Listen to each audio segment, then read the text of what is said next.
BJP विधायक श्री रमेश चंद्र मिश्रा जी। हम उनसे कुछ मुंबई प्रवास में आए हैं, इस समय हम उनसे कुछ चर्चा करेंगे। पहला तो ये कि जो शिवसेना ने अभी मामला उछाला है, एक साथी इलाका में रेप और दुर्दांत पीड़ित घटना हुई है, उसमें जिसमें महिला की मौत हो गई है, बहुत हदनीय है। तो उस पर शिवसेना ने पूरे जौनपुर वासियों को बदनाम किया। कोई एक गलती करता है तो मतलब उन्होंने सारे जौनपुर वासियों के लिए अनुचित शब्द बोला है, तो उस पर आपका क्या है? देखिए, सबसे पहली बात तो मैं पीड़ित परिवार के साथ हूं और जो भी दोषी है उसके ऊपर कठोर से कठोर कार्रवाई की जानी चाहिए। वो देश के किसी भी कोने का हो, देश के किसी भी बड़े से बड़े प्रतिष्ठित घराने का हो, किसी भी जाति और समुदाय का हो, उसके ऊपर कठोर कार्रवाई होनी चाहिए। लेकिन रही बात यह है, जिस तरीके से जौनपुर पैटर्न की बात की गई, जौनपुर के ऊपर उंगली उठाई गई, मैं यह समझता हूं कि जौनपुर ऋषि जमदग्नि की धरती है। जौनपुर एक ऐसी धरती है जहां पर सबसे ज्यादा वेल एजुकेटेड लोग रहते हैं। बहुत सारे आईएएस, आईपीएस, पीसीएस हैं, बहुत सारे बड़े बड़े नेता हैं। और जहां तक मैं समझता हूं कि आपकी मुंबई में अगर देखा जाए तो अपने उत्तर भारतीयों में सबसे ज्यादा बहुसंख्यक रूप में हमारे जनपद जौनपुर के लोग यहाँ पर रहते हैं। अगर देखा जाए तो कम से कम 10 लाख लोग यहाँ पर सिर्फ जौनपुर जनपद के आपके मुंबई शहर विभिन्न जगहों पर महाराष्ट्र में रहते हैं। और जिस तरीके से जौनपुर पैटर्न की बात की गई, मैं यह समझता हूं कि ये शिवसेना की ओछी राजनीति है। और शिवसेना को कोई एक व्यक्ति अगर दोषी है, कोई एक व्यक्ति अगर गलत किया, भाई हम सब उसकी भर्त्सना करते हैं, उसको कठोर से कठोर सजा दिलाई जाए। लेकिन अब पूरे जौनपुर जनपद के ऊपर लांछन लगाना, जौनपुर जनपद के ऊपर उंगली उठाना, जौनपुर पैटर्न की बात करना, मैं समझता हूं ये कदापि उचित नहीं है, ये सरासर गलत है। और ऐसा इस तरीके की बात शिवसेना को नहीं करनी चाहिए। आप ये मुद्दा कहाँ तक मतलब आगामी चुनाव में, उत्तर प्रदेश में चुनाव आने वाला विधानसभा, क्या उसमें भी, या मनपा का चुनाव मुंबई का है, उसमें इससे शिवसेना को घाटा हो सकता है, बीजेपी को फायदा हो सकता है? देखिए, सबसे बड़ी बात यह है कि जहां तक मैंने बताया कि जौनपुर के 10 लाख लोग आपके मुंबई में रहते हैं और सामने बीएमसी का चुनाव होना है। और जहां तक मैं समझता हूं कि जौनपुर का हर एक नागरिक शिवसेना के इस बयान से आहत है, उसको बहुत पीड़ा है। पूरा जौनपुर का जन जन उस दुखी परिवार के साथ। हम कहते हैं, पूरा जौनपुर जनपद का जन जन कहता है कठोर सजा दी जाए, लेकिन पूरे जौनपुर जनपद वासियों के ऊपर इस तरीके का लांछन न लगाया जाए। जौनपुर जनपद के बहुत सारे लोग मुंबई को आगे बढ़ाने में काम किए हैं। हमारे यहाँ के बहुत सारे बिल्डर हैं, हमारे यहाँ के बहुत सारे उद्योगपति हैं, हमारे यहाँ के बहुत सारे ऐसे उद्योगपति हैं जिन्होंने महाराष्ट्र में कई टाउन बसाए हैं, कई नगर बसाए हैं। और कई लोग ऐसे प्रतिष्ठित हैं, बड़े बड़े पदों पर रहे हैं। श्री कृपा शंकर सिंह यहाँ गृह राज्य मंत्री रहे हैं। हरिवंश सिंह जी, मैं समझता हूँ कि अगर देखा जाए नई मुंबई को उन्होंने बसाने का काम किया है। ऐसे बहुत सारे लोग, अगर मैं नाम लूंगा तो ऐसे सैकड़ों लोग हैं जिन्होंने, मुंबई के लोग यहाँ पर आकर के यहाँ की बड़ी बड़ी बिल्डिंगों का निर्माण किया है। छोटा से लेकर के एक लेबर का भी काम यहाँ पे लोगों ने किया, बच्चों को दूध पहुंचाने का भी काम किया। उसके साथ साथ बड़े बड़े अधिकारी आईएएस और आईपीएस भी यहाँ पर हैं। बहुत सारे शिक्षक भी गण हैं, बहुत सारे प्रोफेसर हैं, बहुत सारे राजनेता हैं। जहां तक मैं जानता हूं, मेरे जौनपुर जनपद के ही सबसे पहले व्यक्ति यहाँ पर जो है पांडे जी, क्या नाम था उनका, श्री सुभाष पांडे जी के पिताजी यहाँ पर सबसे पहले कांग्रेस सरकार में, सबसे पहले यहाँ पर कांग्रेस सरकार में यहाँ मंत्री थे।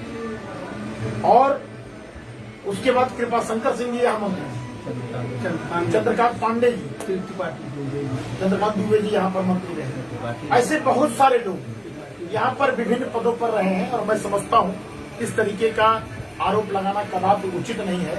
और इससे भारी नुकसान बीएमसी के चुनाव में होगा। उत्तर भारतीय खासकर जौनपुर वासी बहुत ज्यादा इससे आहत है।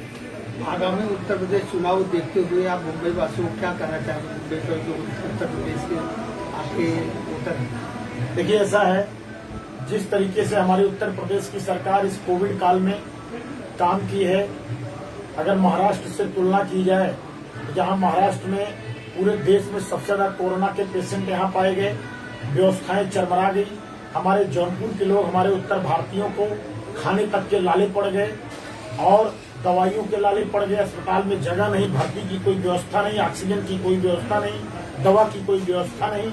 लोग मजबूर होकर के मुंबई से पैदल चल दिए अपने घर की ओर। मैं धन्यवाद देना चाहता हूं मोदी जी को, योगी जी को, जिन्होंने बाद में एक श्रमिक ट्रेन चला करके निःशुल्क हमारे उत्तर भारतीयों को, खासकर हमारे जनपद जौनपुर निवासियों को यहां से उनके घर पहुंचाने का काम किया। बसें चला करके हम लोग यहां उत्तर भारतीयों को यहां से ले जाने का काम किए। और जब यही महाराष्ट्र से हमारे उत्तर भारतीय जब उत्तर प्रदेश की धरती पर आए, तो हमने उनको श्रमिक ट्रेन से निःशुल्क तो लाया है। निःशुल्क लाने के साथ साथ उन्हीं भाइयों को हमने उनके खाते में 2000 रुपए भी दिया और 2000 रुपए के साथ साथ 25 किलो का राशन पैकेट भी दिया, जिसमें चावल, दाल, बिस्कुट और भुना हुआ चना, नमक, सरसों का तेल, आलू, आटा, ऐसी तमाम चीजें जिससे उनका जीवन यापन हो सके। आप जरा सोचो, एक बार महाराष्ट्र की सरकार जहां उनको खाने को नहीं दे रही, दवा नहीं दे रही है, वहीं हमारी उत्तर प्रदेश की सरकार उनको दवा के साथ, रहने की व्यवस्था के साथ, खाने पीने के लिए पूरी राशन, ये सारी व्यवस्था, साथ में धन भी मुहैया कराई और उनको मनरेगा के माध्यम से हर ग्राम सभाओं में उनको हम लोग रोजी रोटी भी उपलब्ध कराने का काम करें। इस सब चीजों को पूरा देश देख रहा है, जिस तरीके से उत्तर प्रदेश ने कोरोना की जंग जीती है और महाराष्ट्र में जिस तरीके से अफरा तफरी मची थी, मारामारी मची थी, लोग कोविड से परेशान होकर के मर रहे थे, सरकार को कहीं कोई चिंता नहीं थी। मैं समझता हूँ इसका एक अच्छा संदेश गया है, जो हमने सेवा किया है कोविड काल में और इतनी जल्दी जो रिकवर किया है। जरूर हमारे सभी उत्तर भारतीय, जब उत्तर प्रदेश में 2022 में विधानसभा का चुनाव होगा, तो भारतीय जनता पार्टी की सरकार बनाने के लिए एक एक उत्तर भारतीय जो है उत्तर प्रदेश की तरफ मूव करेगा और उत्तर प्रदेश में भारतीय जनता पार्टी की सरकार बनाने के लिए रात दिन मेहनत करेगा। अच्छा, बदलापुर वासियों का आरोप है आपके ऊपर कि विधायक जी सड़क बनवाए, शौचालय बनवाए, घर भी दिए, लेकिन नल नहीं लगवाए पानी के लिए। आपको मैं बताऊं, बहुत बड़ी बात कि हमारी सरकार जब बनी तो 2017 में बनने के बाद एक वर्ष हम लोग को हैंडपंप मिला 2018 तक। 19 के बाद हमारी सरकार ने लक्ष्य रखा कि हैंडपंप से धरती का दोहन होता है और हम धरती का दोहन नहीं होने देंगे। हम जो है, ये जो धरती पे जगह जगह छिद्र होता है, हम इसको न करके हम हर गांव में पानी टंकी लगाएंगे। मोदी जी का जिस तरीके से लक्ष्य था, सौभाग्य योजना के तहत, पंडित दीनदयाल योजना के तहत हर घर को विद्युतीकरण कराने का, उसी तरीके से मोदी जी का लक्ष्य है हर घर तक नल से जल पहुंचाने का। हमारे यहाँ बुंदेलखंड में लगभग पानी टंकियां बनकर तैयार हो गई। विंध्य क्षेत्र में लगातार काम चल रहा है और अपने पूर्वांचल की तरफ अभी गांव सेलेक्ट हो गए हैं। लगभग पहले फेज में हम लोग लगभग 36 पानी टंकी 36 गांव में बदलापुर में बनवाने जा रहे हैं, जिसका अगले माह में हम शिलान्यास करेंगे और उन पानी टंकियों के माध्यम से हर घर को जल देंगे। और मैं आपको बताऊं, पूरे बदलापुर क्या, पूरे उत्तर प्रदेश के हर घर को हम नल से जल देंगे। हैंडपंप कोई अच्छी व्यवस्था नहीं है, हैंडपंप से शुद्ध जल कई जगह नहीं आता, लेकिन जो पानी टंकी लगेगा उसके नीचे आरओ मशीन लगेगा, उस आरओ मशीन के माध्यम से शुद्ध वाटर हम गांव-गांव, घर-घर तक पहुंचाने का काम करेंगे। लोगों के भी आरोप है, विधायक ने अग्निशमन केंद्र बनाया, सड़कें बनवाई, लेकिन सरकारी बस नहीं दे रहे। मैं आपको बताऊं, कोविड काल में ऐसा दुर्भाग्यशाली विधायक रहा। इस 5 सालों में 4.5 वर्ष मेरा हुआ और 4.5 वर्षों में 2 वर्ष मेरा कोविड में चला गया। 2 वर्ष तो हमने कई कुछ काम ही नहीं कर पाए। मेरा अगर सही पूछिए कार्यकाल मात्र 2.5 वर्ष का है और 2.5 वर्ष में सबसे बड़ा काम मैंने किया, एक तहसील की पहचान, एक विधानसभा की पहचान बस स्टेशन से होती है और बस स्टेशन का निर्माण चल रहा है, जो अगले महीने, या मैं समझता हूं कि लगभग नवंबर तक मैं जो है बदलापुर को समर्पित कर दूंगा। और जिस दिन बदलापुर को समर्पित हो जाएगा हमारा बस स्टेशन, उस दिन बदलापुर से ही तमाम शहरों के लिए, तमाम महानगरों के लिए, दिल्ली के लिए, कानपुर के लिए, बनारस के लिए, गोरखपुर के लिए, लखनऊ के लिए, ऐसी तमाम महानगरों के लिए हमारे यहाँ से बसें प्रारंभ हो जाएंगी। और हमारे यहाँ जब बस चलना लगेगा तो हम उसी बस डिपो से गांव-गांव से पैसेंजर को भी इकट्ठा करना शुरू करेंगे, क्योंकि इसके पहले बुरी स्थिति थी। लेकिन हमने उसके बावजूद भी कोविड काल के पहले हमने बाबूगंज, जब जहां कभी से बस नहीं चली थी, हमने बाबूगंज से बस चलाई, हमने रतासी से बस चलाई, हमने मेढ़ा से बस चलाई, हमने रामनगर से बस चलाई। लेकिन कोविड काल में सब डिस्टर्ब हो गया। जब हमारा एक बस स्टेशन तैयार हो जाएगा तो मैं समझता हूँ बसों का संचालन बहुत अच्छे तरीके से होगा। अच्छा, लोगों को ये भी कहना है, आरोप है एक तरह से कि विधायक जी ने सब काम किया, विधायक जी ने सब काम किया, लेकिन क्षेत्रवासियों के लिए क्या था वो?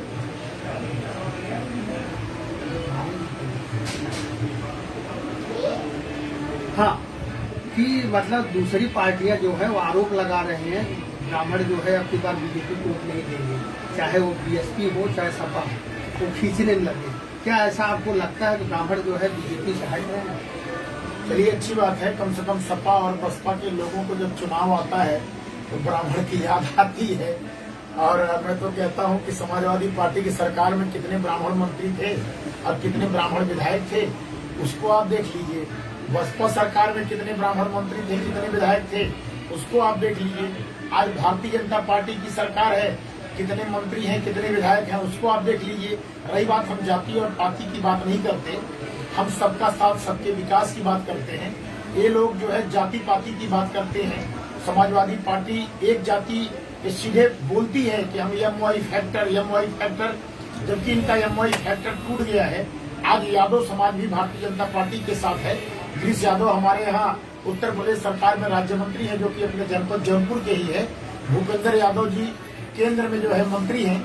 और हम बताएं आपको, हमारे यहाँ कई यादव बीसी हैं, कई यादव हमारे यहाँ संगठन में बड़े पदों पर हैं।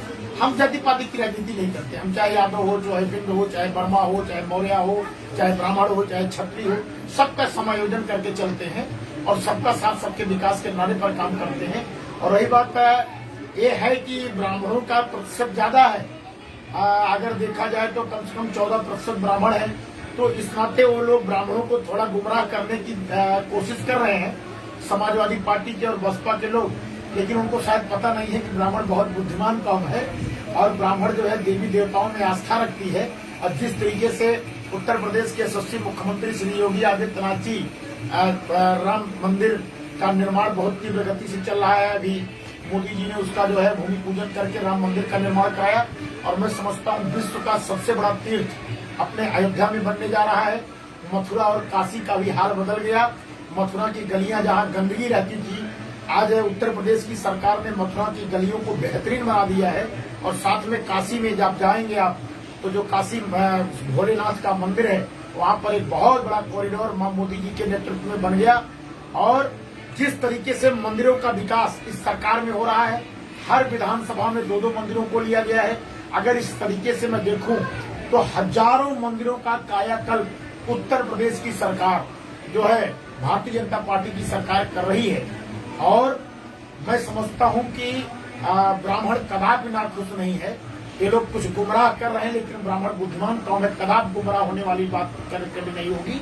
और सारे के सारे ब्राह्मण 2022 के चुनाव में भारतीय जनता पार्टी को देंगे। हर जात के लोग भारतीय जनता पार्टी को वोट देंगे, ये मेरा विश्वास है। आगामी विधानसभा चुनाव कब होगा और कितनी सीटें लगभग आपको निकल जाएगी?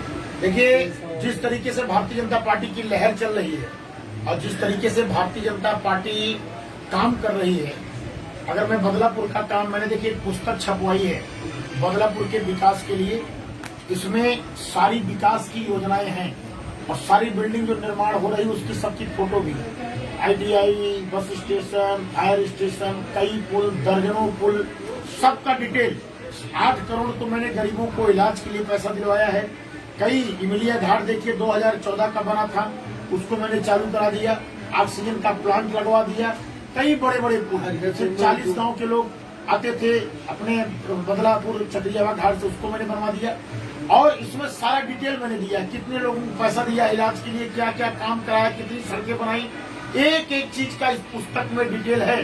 सिर्फ बदलापुर का विकास का एक पुस्तिका अगर कोई पढ़ ले तो इसी पुस्तिका के माध्यम से पूरे प्रदेश का विकास अगर कोई देखेगा तो जो 40 वर्ष में हो ना पाया वो हमने 4.5 वर्ष में कर दिखाया। और हमने इसमें स्लोगन भी दिया है, अब तक जो ना हो पाया 4.5 वर्ष में कर दिखाया, जब तक न होगा हर का घर का विकास तब तक चलता रहेगा प्रयास। ये हमारा नारा है। और दूसरा हमारा नारा है, बदलापुर को बदल दिया हूँ, स्वास्थ्य सड़क पुल मार्ग दिया हूँ, सड़क नदी बैराज बनाया, बस अड्डा गैराज बनाया, अग्निशमन का केंद्र विधान, ITI तकनीकी ज्ञान, जन्मभूमि पर जन सहयोग, सब जन दिए अपना योग, जन संस्कृति उत्सव लहराया, बदलापुर महोत्सव मनवाया, बंद पड़े कैनाल चलाए, बस्ती बस्ती मार्ग बनाए, पीड़ा मुक्त कराने को, सड़क मार्ग पहुंचाने को, अन्नपूर्णा बटा परस्पर आपद काल में खाने को, सबकी आस जगाने को, सबका विश्वास दिलाने को। हमने ये पूरा कार्य योजना अपनी 4.5 साल की काम बनाई हमने। और आप ये जान लीजिए कि इतना विकास हुआ है उत्तर प्रदेश का कि उत्तर प्रदेश में 350 से कम सीटें कदापि भारतीय जनता पार्टी की नहीं आएगी।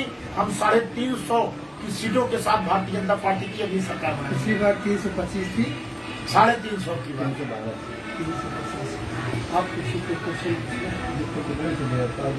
बाकी